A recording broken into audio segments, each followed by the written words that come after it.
Hello बच्चों, नमस्कार। Global academy के इस पैनल पर आपको स्वागत है। ये पॉलिटी का प्रैक्टिस सेशन है, दूसरा। एक कल हो चुका था, आज ये दूसरा है।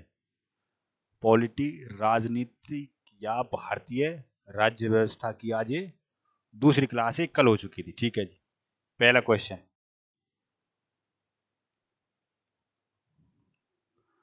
निम्नलिखित में से किस देश का सबसे बड़ा लिखित संविधान है? रूस, ब्रिटेन, अमेरिका या भारत? तो निम्नलिखित में से किस देश का सबसे बड़ा लिखित संविधान है? तो सबसे बड़ा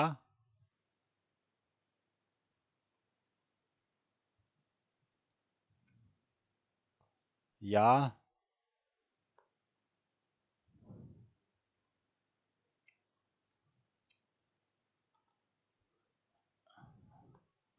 विस्तृत संविधान?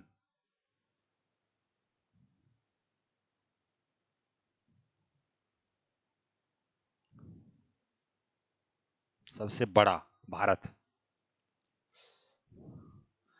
संविधान की संकल्पना का उद्भव सबसे पहले कहाँ हुआ है? संविधान की संकल्पना का उद्भव सबसे पहले कहाँ हुआ है? ये मेरे हिसाब से कल हो चुका था। ये ब्रिटेन से हुआ है। ब्रिटेन से ये हुआ है।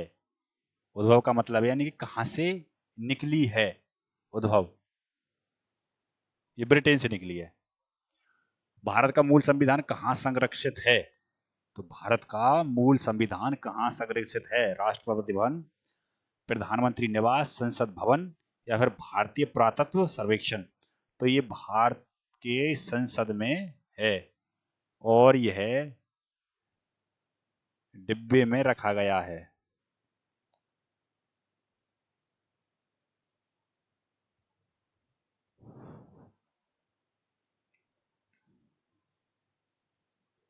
जिसमें हीलियम गैस भरी हुई है।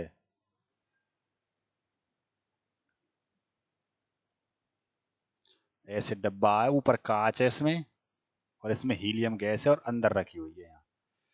तो संसद भवन में। प्रारूप समिति ने भारतीय संविधान को किस भाषा में लिखा था? तो ये इंग्लिश में लिखा था उसने। जब भारतीय संविधान तब बना था, तब ये इंग्लिश में लिखा गया था। फिर बाद में इसका बाइलिंगुअल किया गया था।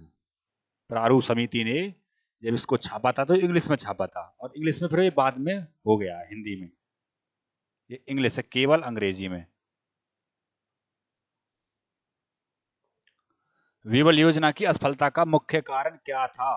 तो वीवल योजना की असफलता का मुख्य कारण क्या था? तो ब्रिटिश सरकार के समर्थन का अभाव। और वीवल योजना कब आई थी? वीवल योजना 1945। तो कांग्रेस तथा मुस्लिम लीग के मध्य सहमति न होना, पाकिस्तान की मांग के लिए मुस्लिम लीग का अड़ा रहना, या फिर उपरोक्त में से सभी? तो वीवल योजना की असफलता का कारण था कि कांग्रेस में और जो गवर्नर थे लॉर्ड वेवल की उसमें नेतृत्व में ये सभा बुलाई गई थी। तो कांग्रेस और मुस्लिम लीग के मध्य सहमति नहीं हो पाई थी इसमें। तो ये इसका आंसर होगा, वेवल योजना की असफलता का कारण। पाकिस्तान की मांग के लिए मुस्लिम लीग का आड़ा रहना नहीं, पाकिस्तान की मांग तो पहले से ही चल रही थी। पाकिस्तान की मांग तो पहले से ही चल रही थी, लेकिन वेवल योजना कांग्रेस और मुस्लिम लीग में समर्थन नहीं हो पाया था, बात नहीं बन पाई थी। और वेवल योजना को लॉर्ड वेवल ने बोल दिया कि वेवल योजना अब विफल हो गई है। भारत का संविधान 26 जनवरी 1950 को प्रख्यापित किया गया था क्योंकि वह एक संविधान था। संविधान को रूप देने संविधान को रूप देने वाले की यही इच्छा थी। अंग्रेज इस तारीख से पहले भारत छोड़ने को तैयार नहीं थे, या इस दिन को 1929 से स्वतंत्रता दिवस के रूप में मनाया गया था। देखिए, बुक में ये जब टाइपिंग कराया गया था तो इसमें इस तरीके से ऑप्शन दिए गए थे। तो इसमें अगर 1929 वाली ऑप्शन आया तो इसमें से कोई ठीक नहीं है, तो ये सब गलत है। लेकिन अब इसको इस दिन को 1930 से स्वतंत्रता दिवस के रूप में मनाया गया था, अब ये ठीक हो जाएगा। यानी कि 30 के हिसाब से ये ठीक है और 29 के हिसाब से ये गलत है, क्योंकि कांग्रेस के लाहौर अधिवेशन में 29 में पहली बार ये घोषित किया गया था कि अगले वर्ष से, यानी कि जो अगला वाला आ रहा 1930 से स्वाधीनता दिवस के रूप में मनाया जाएगा 26 जनवरी। तो अब इसमें 1930 के हिसाब से ठीक है, बाकी इसके हिसाब से कोई भी ऑप्शन ठीक नहीं है। अगला क्वेश्चन, भारत के संविधान के निर्माण में कौन सा दल शामिल नहीं था? तो भारतीय राष्ट्रीय कांग्रेस, मुस्लिम लीग, साम्यवादी दल या हिंदू महासभा। तो संविधान का निर्माण किया जा रहा था तो हिंदू महासभा ने या हिंदू महासभा इसमें शामिल नहीं हुई थी, हिंदू महासभा। और मदन मोहन मालवीय ने इसका क्या किया था? गठन किया था। और मैं गलत नहीं हूं, शायद 1915 के आसपास हिंदू महासभा का जो गठन हुआ था। तो निम्नलिखित में से कौन सा दल भारतीय संविधान में से संबंधित नहीं था? तो अनुसूचित जाति संघ, हिंदू महासभा, कम्युनिस्ट पार्टी, उपरोक्त सभी। तो हिंदू महासभा इसमें शामिल नहीं हुई थी। संविधान बनाया जा रहा था तो हिंदू महासभा उसमें शामिल नहीं हुई थी।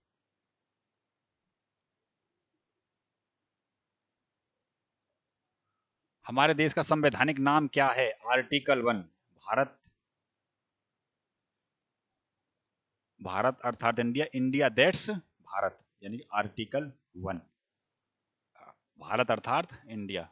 नेक्स्ट, भारत के संविधान में अशोक चक्र में कितनी तीलियां हैं?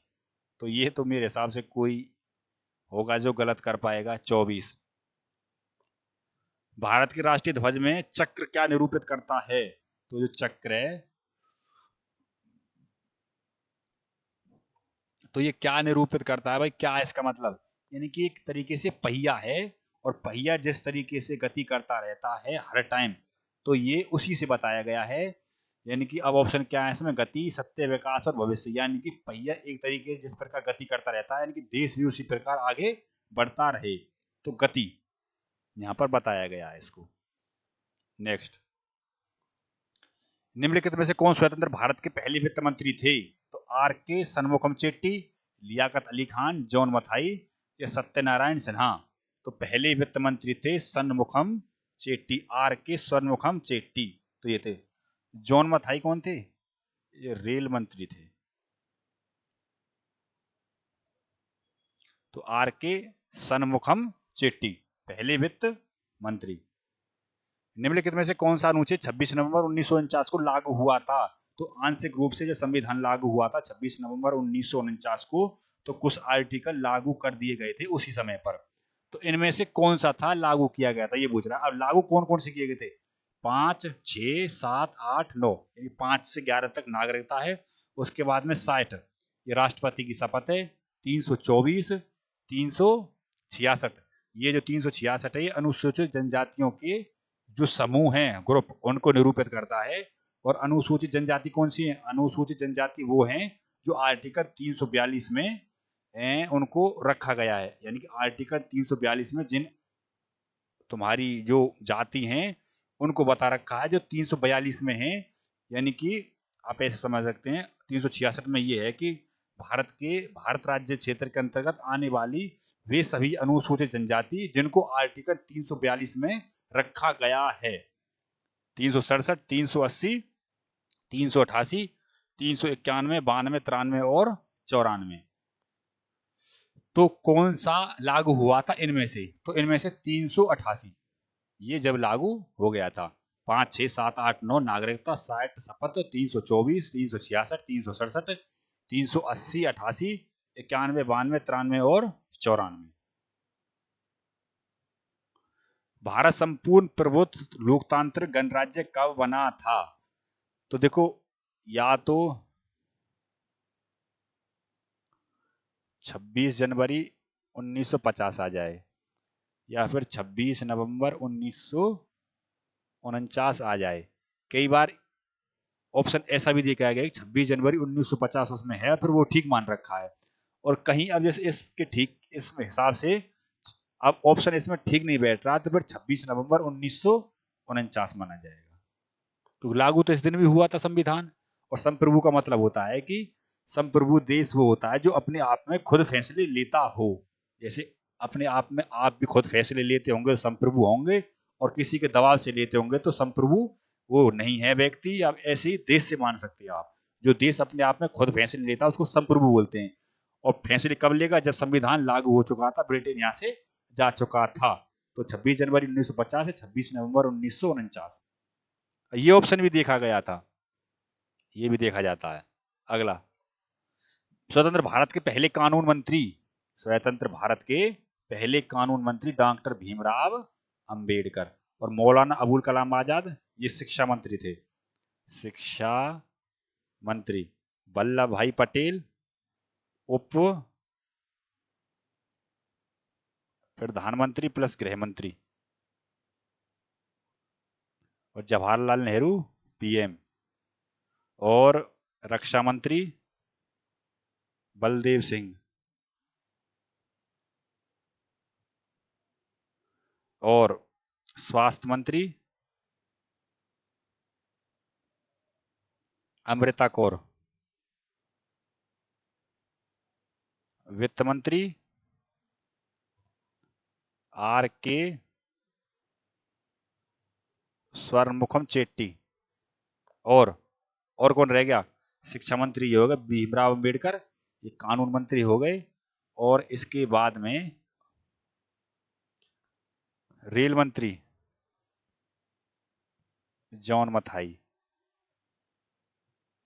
अगला, सर्वोच्च न्यायालय के किस मुकदमे में यह बनाए रखा था कि प्रस्तावना संविधान का भाग नहीं है? यानी कि ये जो केस आए थे, ये तुम्हारे 3-4 केस आते, बेरूबारी, लोग गोलकनाथ मुकदमा या फिर केशवानंद भारती मुकदमा।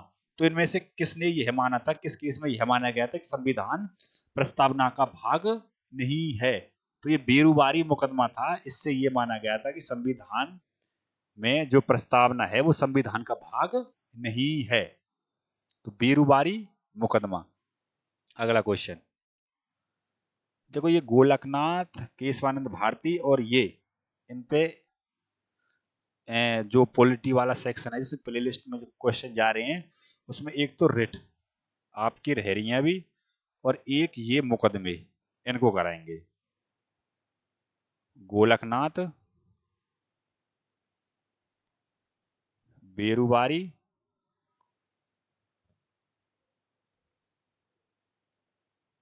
और केशवानंद भारती।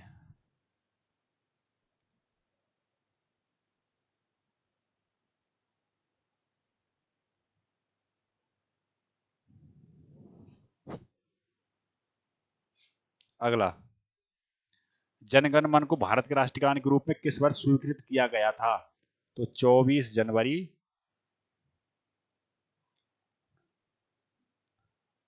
1950, जब लास्ट सिटिंग थी संविधान सभा की, ये लास्ट सिटिंग थी संविधान सभा की। तो national anthem plus national song एक तो स्वीकृत किए गए थे, और डॉक्टर राजेंद्र प्रसाद राष्ट्रपति बने थे।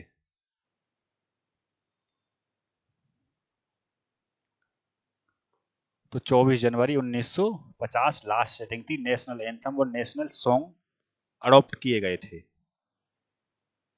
भारत का अंतिम वायसराय कौन था? कर्जन, वेवल, माउंटबेटन या इरविन? देखो कर्जन तो 1899 से 1905 तक रहा था। वेवल ये 1945 के आसपास रहा था। माउंटबेटन इसके जस्ट बाद आ गया था 47 में, भारत की आजादी के समय पर, ये मार्च में आया था, मार्च 47 में। और इरविन 1931 से पहले और बाद तक रहा था, ठीक है। तो कौन वायसराय भारत का अंतिम था? तो माउंटबेटन अंतिम था। इसके बाद में फिर जो स्वतंत्र भारत के पहले बनाए गए थे गवर्नर। स्वतंत्र प्राप्ति के बाद भारतीय राष्ट्रीय कांग्रेस का विभाजन पहली बार कब हुआ था? तो पहली बार हुआ था स्वतंत्रता के बाद 1969 में, जब इंदिरा गांधी ने जो है पार्टी में अनुशासन नहीं बनाए रखा था। तो अनुशासन ना बनाए जाने के कारण इनको पार्टी से निष्कासित कर दिया गया था, इंदिरा गांधी को। तो फिर इंदिरा गांधी ने कांग्रेस आर की स्थापना की थी, Indian National Congress R, R के नाम से आती है, इसकी स्थापना की थी। तो पहली बार स्वतंत्रता के बाद विभाजन कांग्रेस का 1969 में हुआ था। निम्नलिखित में से किस देश का अलिखित संविधान है? तो अमेरिका का है। अरे नहीं, अमेरिका का तो लिखित है, 1787 में दिया था। भारत में सबसे पहला संविधान भारत का भी बिल्कुल है, पाकिस्तान में भी है, ब्रिटेन में नहीं है, अलिखित संविधान है उनका। इसमें ब्रिटेन भी है, और जो इसमें मेरे हिसाब से न्यूजीलैंड भी आता है, और दो एक देश और हैं जिनका अलिखित संविधान है। तो इसमें कौन सा जाएगा? ब्रिटेन। एकात्मक सरकार की समझ सकते हैं किसके हाथ में होती है? एकात्मक सरकार यानी कि जहां पर शक्ति एक जगह हो, शक्ति एक जगह हो। तो स्थानीय सरकार, केंद्रीय सरकार, प्रांतीय सरकार या पंचायत? तो केंद्रीय सरकार, यानी कि जहां शक्ति एक हो सभी की। नेक्स्ट, द्विसदनवाद निम्न में से किस सरकार की विशेषता है? द्विसदनवाद, द्विसदनवाद का मतलब होता है जहां पर सदन दो हों, दो सदन। द्विसदनवाद, और द्विसदनवाद हमने कहां से लिया है? ये ब्रिटेन से लिया है द्विसदनवाद। एकल नागरिकता लिए द्विसदनवाद लिया गया है, लोकसभा राज्यसभा इस प्रकार से। तो द्विसदनीय व्यवस्था किस देश, किस सरकार की विशेषता है? संसदीय सरकार की, अध्यक्षीय सरकार की, या संघीय सरकार की? तो ये सेंट्रलाइज्ड सरकार की है, केंद्रीय संघीय सरकार की है। ठीक है जी, संघीय सरकार की व्यवस्था है। शक्तियों के विभाजन और स्वतंत्र न्यायपालिका किसकी दो महत्वपूर्ण विशेषताएं हैं? तो सरकार का लोकतांत्रिक स्वरूप, सरकार का संघीय स्वरूप, सरकार का समाजवादी स्वरूप, या सरकार का एकात्मक स्वरूप? तो सरकार का संघीय स्वरूप, ये आ जाएगा इसमें, सरकार का संघीय स्वरूप। नेक्स्ट,